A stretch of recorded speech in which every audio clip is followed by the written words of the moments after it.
back to my channel. So today I'm going to be filming a how to budget and a budgeting for beginners video. So as you've probably seen, or maybe this is your first video if you've ever seen of mine, but I love to budget and I'm somewhat new to budgeting. I'd say in the past year and a half, I've really gotten into budgeting and I've learned a lot of different things, how to budget, the easiest way to budget, and like why it's so important. So I thought it would be an awesome video to make if you're thinking of maybe getting into budgeting, getting into investing, getting into saving for a big goal, a small goal. Budgeting is so important and is one of those skills that you really do need in life.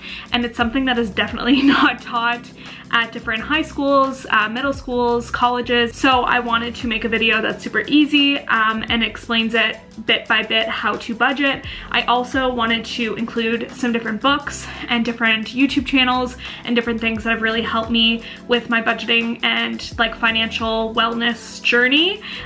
So yeah, stay tuned for that.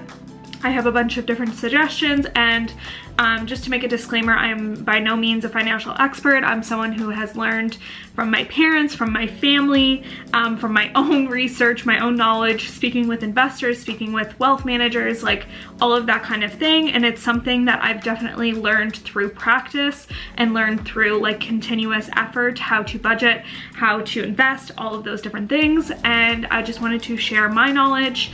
But I always want to say, like, you need to do your own research and come up with your own ways, your own systems for budgeting and, you know, your financial journey.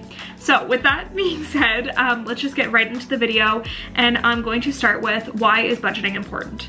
So budgeting is so important because it's so good to know how much money you have at the beginning of the month and how much money you have at the end of the month. So for a lot of people just like put things on credit cards or just spend, or maybe they don't spend at all because they're nervous to spend. So knowing how much money you have is so essential. So breaking that down by knowing your income or knowing your paychecks or different things like that, writing it down in an easy way that you know, okay, this is how much I have for this.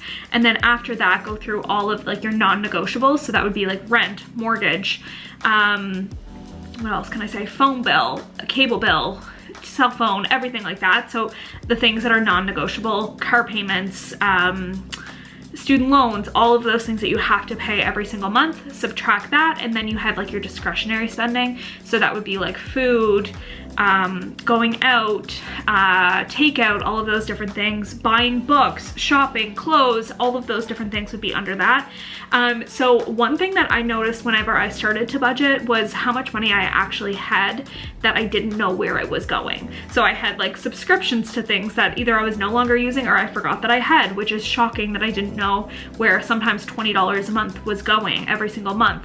I didn't have a budget for how much I wanted to spend on clothes every month or how much I wanted to spend for like buying things like a water bottle or buying books or going out, all of those things that I didn't have a budget for. I was just spending. And once I assigned a value with it, actually for a few things, I realized that I was spending a lot less than I thought I did. And it made me feel better knowing how much money I had left over at the end of the month. Is to make your money work for you.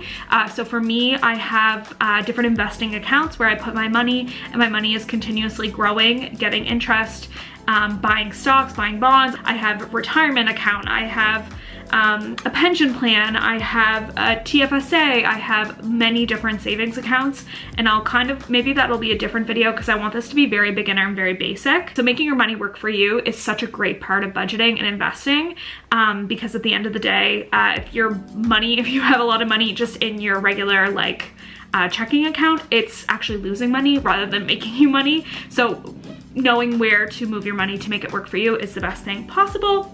So let's just get right into like the basic budget and how I do my budgeting. So in my budget, I have a budget template linked down below. I got it from Etsy. It's a wonderful budget template. I'm actually thinking of making my own budget templates and selling them, but that's kind of a new project that I'm going to be starting to work on. To start with, we have your income summary. So that's how much money you bring in every month.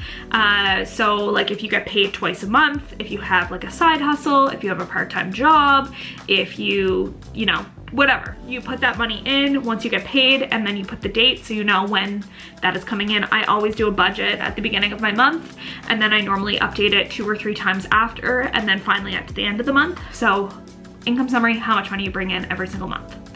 Next, you have your bill summary. So those are like your monthly bills. So for me, I put in like my phone, cable, subscriptions, monthly fees, and then that's also where you would put like if you had a mortgage, rent, utilities, all of those things that come out monthly and you know how much they're gonna cost. And then the next one would be your expenses summary. So that's where you break down like what you would spend, like that everything that's basically not your monthly bills. So for me, that would be like if I buy new books, my health. So I buy a lot of like healthy supplements and protein powders and all that kind of stuff. So I have health, restaurants, takeout, shopping, leisure, home, like home things, like if I wanted to buy like stuff at Home Sense or Home Goods. And then finally, you would have like your savings slash investings. So that could be emergency fund, retirement, travel, buying a home, and then other things that you're planning for long term. So for me personally, I have an emergency fund, a retirement fund, a travel, and a down payment fund to buy my condo.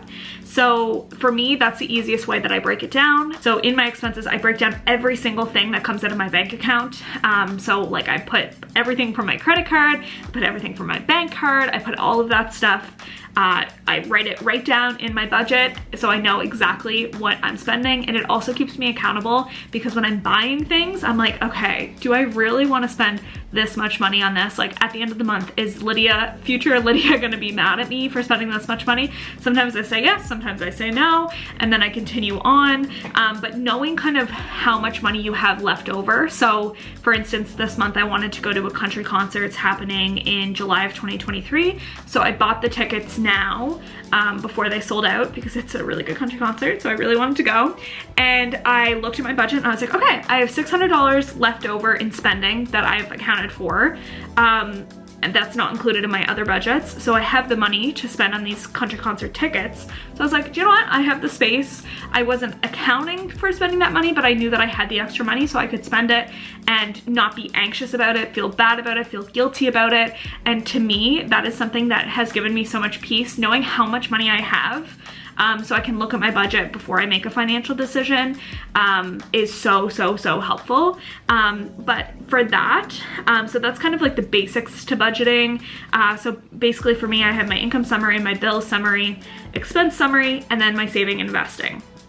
So kind of for like the resource part of this video, there's definitely so many different things that I want to talk about. The first thing is like learning like financial literacy and learning how to budget. So for me, if you're someone who likes to read books, I have a lot of different book suggestions. I have You Are a Badass, How to Stop Doubting Your Greatness and Start Living an Awesome Life. So this one's really good for like mindset, not specifically just budgeting, but I find like all around mindset on how to like build a better life. And then to go along with it, You Are a Badass at Making Money. So this is like the sequel to this, and this one's all about money, and I love it. I love looking at like the mindset of it, like how you can build wealth and not worry about money so much. I think these two are great books. They're very short, very easy to read, and they're great. I try to read these at least once a year each, because I always pick up different things. So if you like books, these two are a great place to start.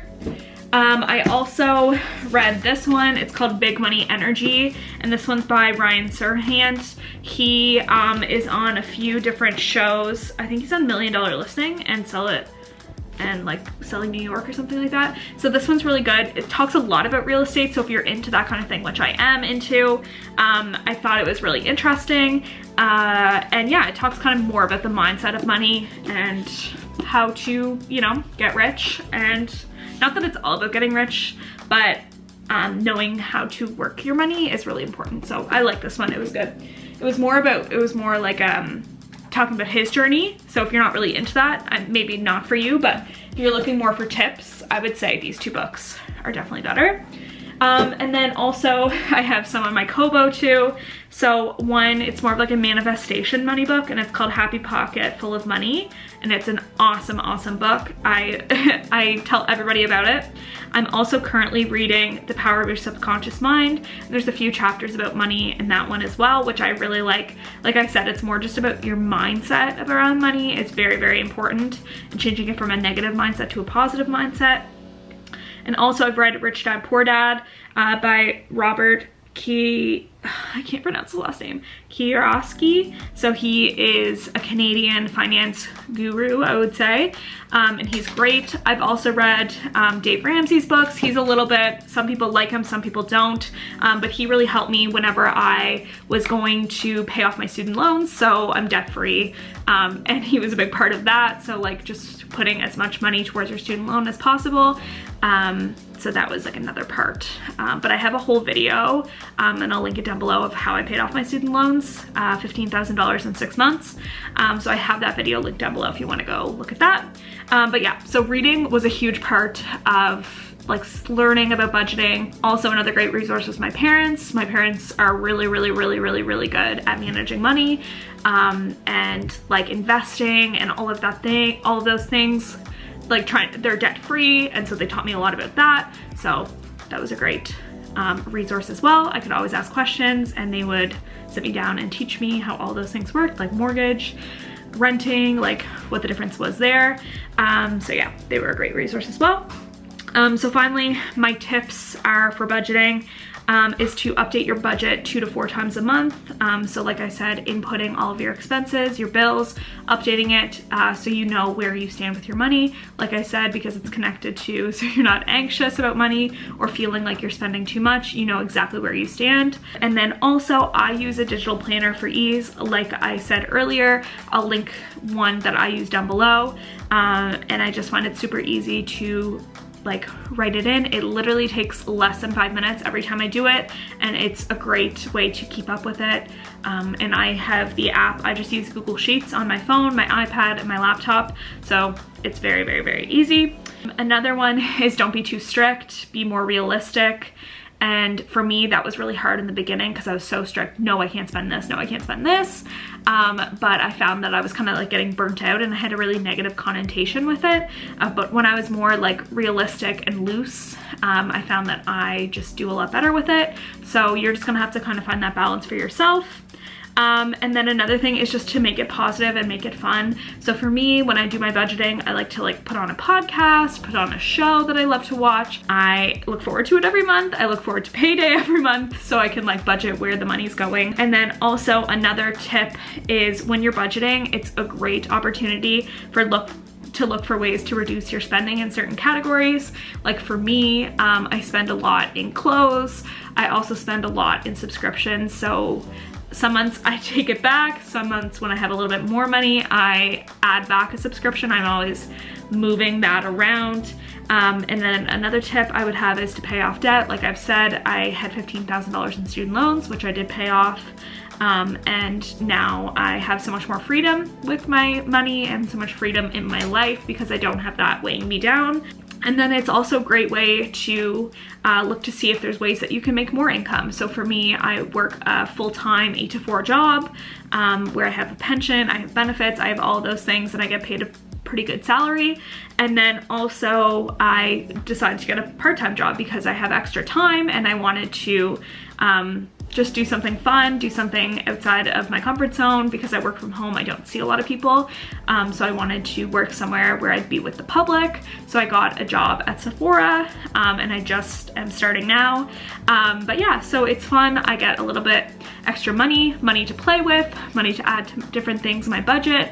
And I'm moving a lot of that money into travel, or if I wanted to buy things, that's where that money is going to be allocated to. So there's always ways to make more money. Some people maybe won't have time for a part-time job, but they could do a side hustle like YouTube. They could find a skill that they have that they could market to make more money. Yeah, there's always different ways that you can make money. And for me, knowing how much I made with my 8 to 4, I wanted to make more money. So that's why I got my part-time job.